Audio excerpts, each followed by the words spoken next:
कहा जाता है कि डॉक्टर सर्वपल्ली राधाकृष्णन जी जो फर्स्ट वाइस प्रेसिडेंट थे हमारे भारत के, उनसे इंस्पायर होके उनके जो बच्चे थे, उनके जो स्टूडेंट्स थे, उनके जो एडमायरर्स थे, वो उनसे मिलते और कहते हैं कि सर हम आज का दिन जो है 5 सितंबर जो है वो टीचर्स डे के रूप में मनाना चाहते हैं। तो इसके ऊपर वो काफी खुश हुए। उन्होंने कहा कि सिर्फ मेरे जन्मदिन के ऊपर नहीं बल्कि दुनिया के या फिर बाहर के जितने भी तमाम टीचर्स जो हैं उनको देखते हुए आप ये आज का दिन मनाइए।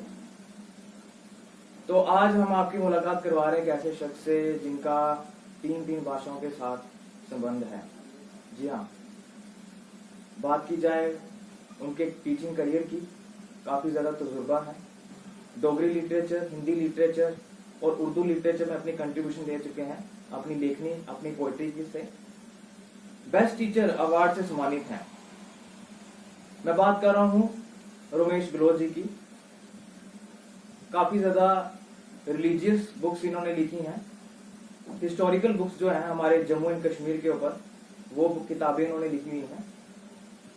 तो आज हम इन्हीं से बात करते हैं, जानते हैं कि इनका करियर किस तरह से था, किस तरह से ये राइटिंग करियर में आए, किस तरह से इनका जो राइटिंग में जो इंटरेस्ट था वो किस तरह से बना, और आगे का इनका जो करियर जो है, क्या वो टीचिंग करियर जो था उनका या राइटिंग करियर जो था किस तरह से रहा, ये आज हम इनसे जानते हैं। सर आपका बहुत बहुत शुक्रिया हमारे चैनल में। धन्यवाद। सर आप जैसे कि हम सब जानते हैं कि राइटर बहुत अच्छे हैं। आपने टीचिंग करियर जो है, आप एक उर्दू लेक्चरर हैं, लेकिन आपने हिंदी लिटरेचर, डोगरी लिटरेचर, इन दोनों में अपनी लेखनी जो प्रस्तुत की है, तो ये कितना आपके लिए मुश्किल था? मतलब आप उर्दू के लेक्चरर हैं तो हिंदी में लिखना और डोगरी में लिखना काफी ज्यादा चैलेंजिंग रहा होगा आपके लिए। तो ये मतलब किस तरह से, ये तो सोचने में ही मतलब एक तरह से एक आम इंसान है तो वो तो बिल्कुल भी नहीं, मतलब 2 लैंग्वेज से 1 लैंग्वेज से ज्यादा स्विच करना बड़ा ज्यादा डिफिकल्ट हो जाता है। तो इन्होंने तो 3 लैंग्वेजेस में अपनी कंट्रीब्यूशन दिया है। तो ये सब कैसे रहा सर? देखिए जी, ये तो इंसान क्या बनता है, कहाँ जाता है, ये तो हालात उसको वहां ले जाते हैं। मैं एक गांव से बिलोंग करता हूँ। मेरे माता पिता एक किसान परिवार से थे, गरीब परिवार था। वो हमारे गांव में प्राइमरी स्कूल था। वहाँ हमारा बेसिक जो मीडियम था वो उर्दू था, और थर्ड लैंग्वेज हमें उस समय हिंदी भी पढ़ाई जाती थी, पर ज़्यादा मेरा इंटरेस्ट था उर्दू में। तो उर्दू में चलते चलते मैं मिडिल तक उर्दू में रहा, और 9th में मैंने हिंदी में स्विच किया, क्योंकि थोड़ी जो थर्ड सब्जेक्ट था हमारा वो हिंदी था। मैट्रिक में मैंने हिंदी में की, और मेरा जो सोशल साइंस थी उसका जो मीडियम था वो उर्दू था। जब मैट्रिक क्लियर की तो मैं हिंदी में की, उर्दू मेरा ऑप्शनल था। 11th में गया तो मैंने उर्दू रख लिया। वो इसलिए रखा कि वहाँ कॉम्बिनेशन ही मुझे वही मिला। तो उर्दू, हिस्ट्री, पोल साइंस और इंग्लिश 4 सब्जेक्ट थे। तो हिंदी मेरी मैट्रिक तक रही। अब जब मैं कॉलेज में गया तो यही सब्जेक्ट मेरे कॉलेज में रहे। कॉलेज में मैंने हमारे डिग्री कॉलेज कठुआ में रावी मैगजीन निकलती है, उस मैगजीन में मेरी पहली कविता उर्दू में प्रकाशित हुई। तो वो तो पहली कविता थी, मगर फिर भी वो बहुत अच्छी कविता रही। तो उसके साथ साथ जो ही मैं यूनिवर्सिटी में गया रेगुलर स्टूडेंट, तो वहाँ भी हमारे सेमिनार होते रहे। वो भी उर्दू का डिपार्टमेंट था हमारा, उर्दू में ही हमारा सारा जो चला। मगर जब मैं उर्दू MA करने के बाद मेरा जॉब मिल गया जहाँ टीचिंग में, तो मैंने देखा समाज में उर्दू हमारे इस क्षेत्र में, कठुआ में खासकर, डिस्ट्रिक्ट कठुआ में उर्दू बहुत कम, खासकर तहसील कठुआ में जहाँ मैं जॉब कर रहा था, वहाँ उर्दू तो बहुत कम लोग पढ़ते थे। कभी कभी स्टूडेंट 1-2 मिले आते थे पढ़ाने के लिए, तो मुझे वही मिला। लेकिन मैंने सोचा कि ये मेरी भाषा को पढ़ेगा नहीं, तो मुझे क्यों ना कुछ और किया जाए, कुछ और दूसरी भाषा में लिखा जाए। तो मैंने थोड़े कविताएं, थोड़े लाइनें मैंने हिंदी में लिखना शुरू कर दी। फिर भी मैं इस पर भी नहीं टिका। जो ही मैं 1998 की बात है, त्रिवेणी कला कठुआ की संस्था है कठुआ की, उसमें का मैं मेंबर बन गया। वहाँ मैं उसका सदस्य बन गया। और उस सदस्य बनने के बाद मुझे जो साथी मिले, उन्होंने कहा कि आप डोगरी में लिखें, क्योंकि डोगरी में बोलोगे तो दुनिया जल्दी से समझती है। तो मैंने क्या किया, मैंने डोगरी में लिखना शुरू किया और मैं उनसे तराशा हुआ, उस संस्था से तराशा हुआ। आहिस्ता आहिस्ता वहाँ जो पोएट थे वो काफ़ी एक्सपीरियंस थे, उन्होंने मुझे जैसे जैसे कहा, मैंने पहली बुक मेरी जो निकली वो डोगरी में निकली। उस बुक का नाम है तांग साढ़े सपने। आप देखिए जरा सोचिए, डोगरी मैंने पढ़ा ही नहीं है। हाँ। डोगरी मुझे सिर्फ बोलना आती थी, लेकिन हिंदी मुझे आती थी। डोगरी की एक प्लस पॉइंट यह है कि डोगरी का स्क्रिप्ट हिंदी में है, तो हिंदी की मुझे हेल्प वहां मिल गई। उर्दू में इसलिए नहीं किया काम उसमें इसलिए किया कि जहां श्रोता जो हैं वो सुनने वाले जो हैं वो हिंदी में पढ़ भी लेंगे और डोगरी में जब मैं बोलूंगा तो समझ भी लेंगे। तो इसलिए मैंने जो पहली कविता, पहली बुक मेरी जो निकली तांग साढ़े सपने भी, वो डोगरी में है। उसमें पूरी डोगरी में है। उस समय मुझे देखिए 2 किताबें मेरी इकट्ठी निकली, एक हिंदी में निकली जिसका नाम है डुग्गर इतिहास का गौरव पीरीकोट तथा गाहू जी, और दूसरी बुक है जो डोगरी में तांग साढ़े सपने। दोनों बुकों की मुझे सब्सिडी मिली, JNK academy of art culture and language में दी। उन्होंने इसको पास किया, 2-3 साल लगे इसको पास होते हुए। तो उन्होंने कहा कि 33% हम सब्सिडी देते हैं, आप इसको प्रकाशित करें। तो दोनों बुकें मेरी एक साथ हुई और 2010 में वो प्रकाशित हुई, पब्लिक में आई। तो इसके साथ साथ मैं चलता रहा। अब देखिए उर्दू में तो लिखता ही हूँ कि मैं लेक्चर बना, लेक्चर मेरा सब्जेक्ट ही उर्दू में था, मैं उर्दू पर रहा, वहाँ भी बच्चे थे। और फिर इधर जहाँ जहाँ मुझे जॉब मिला उर्दू में मैं लिखता रहा। तो उर्दू का जब कोई मिलता शुरू होता तो उर्दू में भी गजलें बोलता, और डोगरी में भी और हिंदी में। फिर इसके साथ साथ मैंने एक और बुक निकाली, अभी जस्ट पिछले साल 2 साल पहले की बात है, जिसका नाम है डुग्गर में नाग संस्कृति तथा बाबा सुरगल। ये प्योर हिंदी में, ये मेरी चौथी बुक थी। 5वीं बुक में डोगरी में है बलदेव पांबड़, वो भी कविताओं पर आधारित है। ये 5 बुकें मैंने अब तक निकाल चुका हूँ। तो निशांत जी, ये था मेरा एज ए राइटर बनने का सफर। तो एक बात और देखिए, जब इंसान प्रॉब्लम देखता है समाज में, तो प्रॉब्लम को दूर करने का क्या कार्य कर सकता है इंसान, ये तो बात पहले सोचने वाली होती है। मैं तो एक शिक्षक हूँ, शिक्षक होने के नाते मैं बच्चों को पढ़ाता था। पढ़ाना वही पढ़ता है जो रिकमेंडेड सिलेबस हो। तो इसके अलावा हम कैसे लोगों की प्रॉब्लम्स को, सोशल इवल्स को कैसे पब्लिक तक पहुंचा सकते हैं, लोगों को जागरूक कैसे कर सकते हैं, लोगों को अवेयर कैसे कर सकते हैं। इसीलिए जो मुझे थोड़ा परेशानी होती थी, सोच आती थी कि मन में क्यों ना कोई कदम उठाती। मैंने जो कदम उठाना शुरू की और उस कदम के माध्यम से जहाँ मुझे कदम, देखिए आप मेरी पोएमे पढ़े हुए तो उसमें आपको मोस्टली पोएमे मेरी सोशल इवल्स पर है। तो जो रिसर्च है, जैसे हिस्ट्री की बुक्स हैं 2 मेरी, एक तो ये भी इसमें है, जो डिटेल में मैंने रिसर्च वर्क किया है, जहाँ किसी ने भी शायद किया होगा तो इतने डिटेल में वर्क किया। तो ये श्रोताओं तक पहुंची हैं, शायद श्रोताओं की मर्जी है कैसे। देखिए वैसे मुझे काफी रिस्पॉन्स मिला इन किताबों का, खासकर ये डुग्गर में नाग संस्कृति तथा बाबा सुरगल और तांग साढ़े सपने दी, डुग्गर इतिहास का गौरव पीरीकोट तथा गाँव जी, ये 3 बुकें तो अच्छी लोगों ने की पसंद की है। तो ये था मेरा सफर इसमें, राइटिंग में क्यों आया, कैसे आया, ये तो हालात ने मुझे मजबूर कर दिया। अब भी मैं कलम उठाता हूँ, जब भी मुझे कोई प्रॉब्लम मिलती है तो मेरे पास कोई और साधन नहीं, ओनली मेरी कलम। तो आप लोग मीडिया जो उसको पब्लिक तक पहुंचाते हो। तो जैसे राइटर होता है, राइटर का, हर एक राइटर का अपना अपना टेस्ट होता है लिखने का। कोई नेचर के ऊपर लिखता है, कोई ट्रेजेडी के ऊपर लिखता है, कोई सोशल इश्यूज के ऊपर लिखता है। आपने किस कंटेंट के ऊपर ज्यादा लिखा हुआ है, किस इश्यूज के बारे में ज्यादा लिखा है? जैसे कहा जाता है ना इंग्लिश में, pen is mightier than sword. तो आपने किस चीज को देख के ज्यादातर वो आपको इंस्पायर करी, क्या चीज थी वो जिसको देख के आपने ज्यादा उस पार्ट में ज्यादा लिखना आपने चाहा? एक तो एनवायरनमेंट पर मैंने लिखा है, जो कविताएं हैं वो एनवायरनमेंट पर अच्छी हैं। जैसे मैं 1-2 लाइनें सुनाता हूँ डोगरी। वन प्राणी दी राखी करिए सुंदर माहौल बनाओ, रुख बूटे ते सैरतन लाइए पर्यावरण बचाओ। वन प्राणी दी राखी करिए सुंदर माहौल बनाओ, रुख बूटे ते सैरतन लाइए पर्यावरण बचाओ। गिद्दड़ लुंबड़ पिज्जड़ पाड़ा चित्रा शेर सराल, गिद्दड़ लुंबड़ पिज्जड़ पाड़ा चित्रा शेर सराल, कस्तूरी शफा की जल कुकड़ी ते मुक्कन लगे निडाल। पंछान नामी पीढ़ी कियां भला कराओ वन प्राणी दी राखी करिए सुंदर माहौल बनाओ बारे सिंगे शहर शबीले उच्चे लम्मे गूंद बारे सिंगे शहर शबीले उच्चे लम्मे गूंद सैली अजकल मुश्किल लभदे भूंड और दानव बनदे मानव गी मानव मुड़ी बनाओ वन प्राणी दी राखी करिए सुंदर माहौल बनाओ।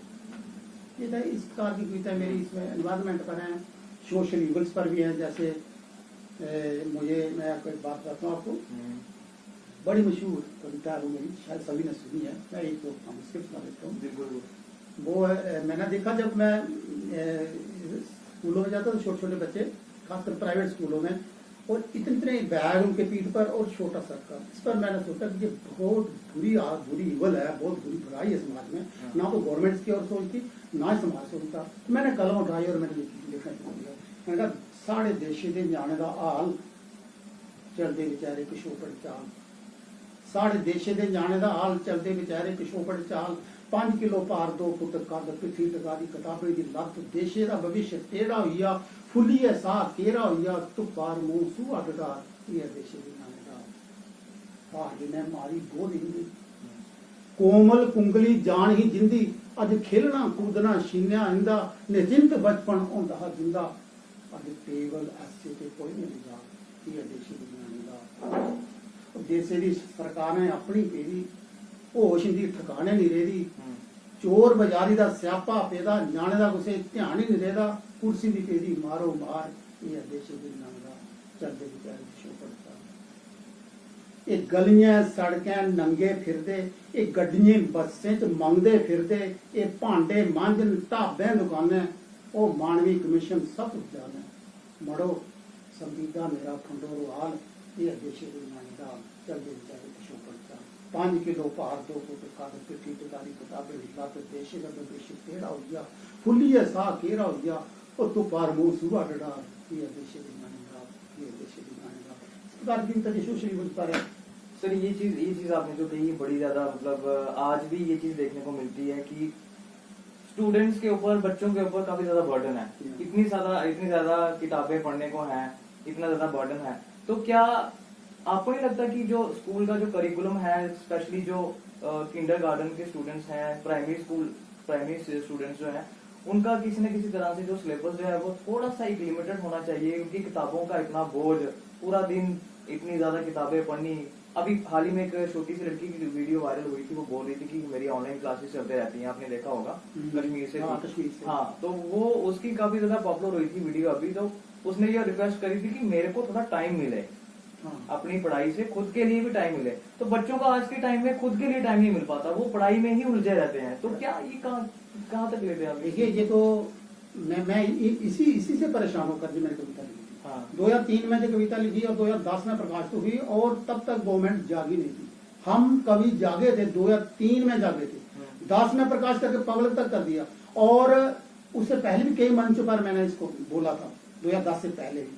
लेकिन अब गवर्नमेंट, अब जो नई गवर्नमेंट आई, इसने पता नहीं थोड़ा सा बोझ कम करने की कोशिश की है। मगर मैं चाहता हूँ दिल से, मैं चाहता हूँ कि बच्चों को बेशक आप एक मदर टंग में, उनका प्राइमरी सेक्शन में मदर टंग में पढ़ाएं। वो कहा है अभी न्यू एजुकेशन पॉलिसी में, जब बात देखी मैंने, लेकिन उसमें एक लैंग्वेज और भी है कि थर्ड लैंग्वेज भी उसके साथ हिंदी भी होगी या और भी होगी। ये बर्डन तो होगा, ठीक है, लेकिन वजन कम करने के लिए, उनका बैग कम करने के लिए, होमवर्क कम करने के लिए, टेक्स्ट बुक कम करने के लिए, कॉपीज होमवर्क, इसका ये कम करने के लिए कोई पर्टिकुलर पॉलिसी होनी चाहिए। ये बात हो तो छोटे बच्चों का, जिनका भविष्य, जिनका पहले क्या होता था, कितने वो बेफिक्र होकर रहते थे, इतने नहीं होते, इतने किताबों में नहीं उलझे होते थे, उनको फिजिकली वो फिट होते थे, एंजॉय करते थे बचपन को। आजकल तो बचपन जो है ना, इस न्यू पॉलिसी ने बचपन को क्या कहूँ रोका हुआ है। बचपन ऐसे भी खुला निखरना चाहिए, बच्चे खुले में और पढ़े भी खुले में, ऐसी पॉलिसी होनी चाहिए, ये मैं चाहता हूँ। और इस आपके माध्यम से जो मैं कहूँगा कि पॉलिसी, न्यू एजुकेशन पॉलिसी बनाने वाले, उनको डायरेक्शन देने वाले इस बात का जरूर ध्यान रखें। और एक बात हो, मदर टंग के लिए मैं कहूँगा, डोगरी जैसे हमारी, डोगरी में हम बातें करते हैं, डोगरी च असीं गल्लां करने और डोगरी कितनी मिठी भाषा। मैं समझना आप खुद तुसी पहचानो कि डोगरी च अगर तुसी गल्लां करके बच्चे ने भी समझनी ते तुसें भी समझनी, अंडरस्टैंड जल्दी करनी। इस करिए 8वीं तक ही नहीं, 10वीं तक, एटलीस्ट 10th तक कंपल्सरी होनी चाहिए मदर टंग कैलकुलेट। ये मैं चाहता हूँ, ये मेरा एक पर्सनल, हो सकता है किसी बात की ना लगे, लेकिन मेरी व्यक्तिगत व्यू है कि 10th तक तो कंपल्सरी होनी चाहिए मदर टंग। और जो बच्चे आगे जाते हैं वो हायर एजुकेशन में भी इसको अडॉप्ट करें, वो उनके लिए भी लाइन क्लियर होनी चाहिए। और गवर्नमेंट ने हर स्कूल में उसकी व्यवस्था करनी चाहिए टीचर्स की, लेक्चरर्स की। आज के टाइम में देखा जाए कुछ पेरेंट्स होते हैं वो बच्चों को जब उनके सामने अगर डोगरी में बात की जाए तो कुछ पेरेंट्स जो होते हैं वो कहते हैं कि नहीं नहीं इसके सामने डोगरी में बात नहीं करनी, हिंदी में बात करो। ज्यादातर पेरेंट्स जो है वो चाहते हैं कि हम अपने बच्चों से इंग्लिश में बात करें, हिंदी में बात करें। डोगरी में अगर उनसे बच्चों से बात की जाए तो वो कहते हैं कि नहीं हमारे बच्चों के सामने डोगरी में बात नहीं कर रही, ये इनका जो लैंग्वेज जो इन्फ्लुएंस है जो लैंग्वेज का वो खराब हो जाएगा। तो ये मतलब आज के पेरेंट्स क्या मतलब किस तरह की सोच लेके चल रहे हैं ये सारा का सारा सत्यानाश जा रहा है वेस्टर्न कल्चर का। राइट, वेस्टर्न कल्चर, अभी मैंने जो पॉइंट मेरी आपने देखी होगी, अभी जो फेसबुक से अभी पीछे प्रकाश किया हमने आपने अपने अखबार में अनटोल्ड न्यूज में, तो उसमें भी मैंने ये लिखा है कि सारा का सारा बेड़ा गर्क कर रहा है हमारे कल्चर का ये वेस्टर्न कल्चर। बच्चे उसकी ओर टिल्ट होते जा रहे हैं और करते हैं, लेकिन जब वो बच्चों का जवानी गुजरती है उसके बाद जाकर रियलाइज करते हैं, लेकिन बचपन और जवानी झूठ जो है वो इसी की ओर दे देते हैं।